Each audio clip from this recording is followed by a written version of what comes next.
మిత్రులారా, డిసెంబర్ 7, 2023న ప్రారంభమైన మన ప్రభుత్వం ప్రజలకు స్వేచ్ఛ, సామాజిక న్యాయం, సమాన అవకాశాలు కల్పించడానికి ప్రాధాన్యతను ఇస్తూ వచ్చింది.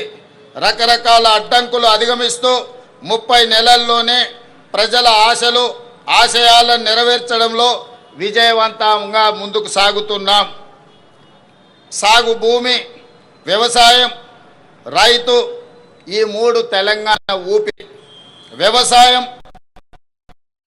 వ్యవసాయ ఆధారిత పరిశ్రమలు, అనుబంధ రంగాల విషయంలో తెలంగాణ నెంబర్ 1గా ఉండాలన్న లక్ష్యంతో రైతుల జీవితాల్లో గణనీయ మార్పు తేవాలన్న సంకల్పంతో తెలంగాణ రైజింగ్ 2047 విధాన పత్రంలో ప్రాధాన్యత అంశంగా తీసుకున్నాం.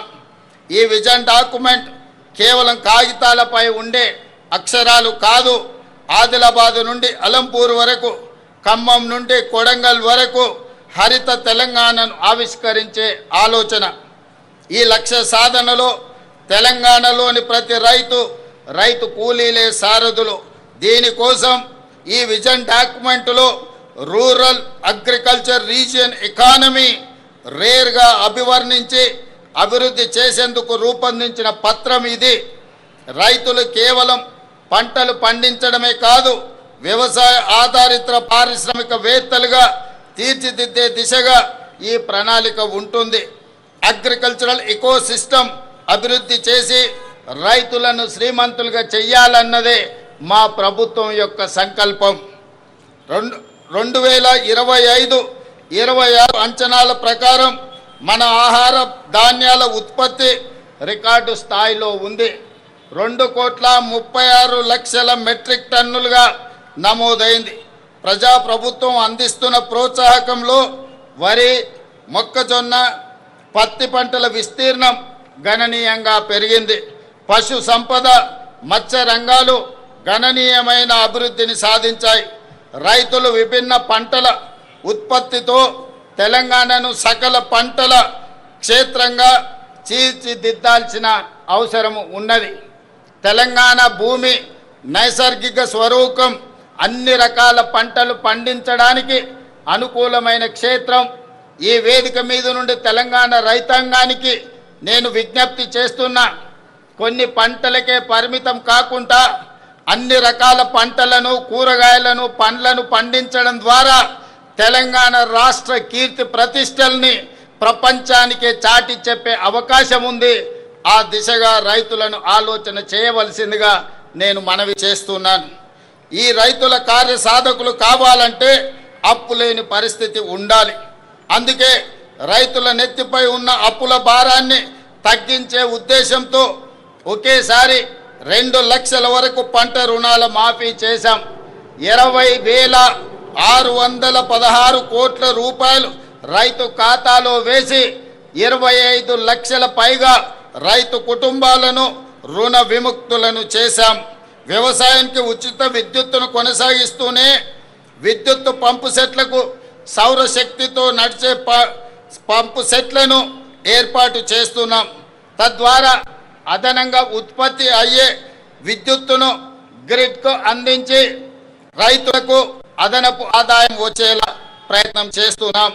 ఈ 2.5 ఏళ్లలో వ్యవసాయానికి, రైతు సంక్షేమానికి 1,56,496 కోట్ల రూపాయలు ఖర్చు చేశాం.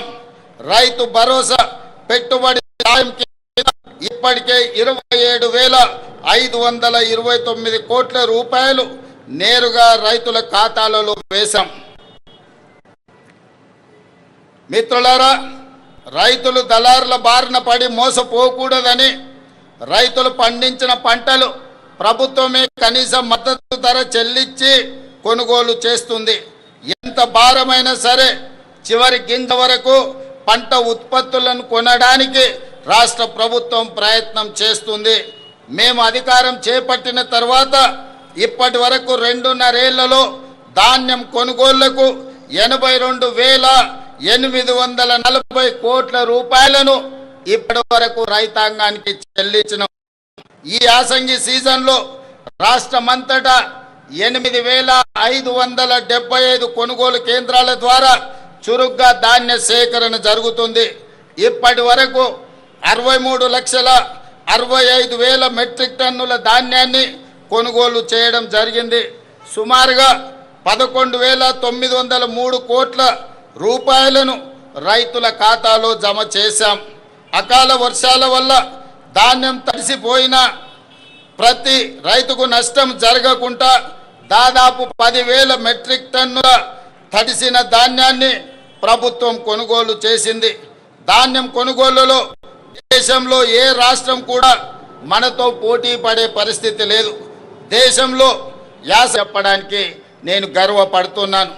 గతంలో ఎన్నడూ లేని విధంగా రాష్ట్రంలో మొక్కజొన్న పంటలు సాగు భారీగా పెరిగింది. ఈ యాసంగిలో సుమారు 16 లక్షల ఎకరాల్లో మొక్కజొన్న, 4 లక్షల ఎకరాల్లో జొన్న సాగు చేసి తెలంగాణ రైతులు కొత్త చరిత్రను సృష్టించారు. మొక్కజొన్న కొనుగోళ్లకు సుమారు 4,275 కోట్లు, జొన్న కొనుగోళ్లకు ఇప్పటి వరకు 1,154 కోట్లు రాష్ట్ర ప్రభుత్వము ఈ భారాన్ని మోసింది. అదేవిధంగా మిత్రులారా, సాగునీటి రంగానికి ప్రాధాన్యతను ఇస్తూ తెలంగాణ నీటి కోసం దశాబ్దాలు గోసపడింది. 10 ఏళ్ల గత పాలనలో సైతం పరిస్థితులు మారలేదు. కృష్ణా గోదావరి జలాల్లో మన వాటాలు తేల్చి ప్రాజెక్టులు పూర్తి చేసే విషయంలో మన ప్రభుత్వం చిత్తశుద్ధితో ఉంది. ఈ విషయంలో ఏ వేదికపైన రాజీ పడకుండా లౌక్యంతో, రాజకీయ విజ్ఞతతో పని చేస్తున్నాం.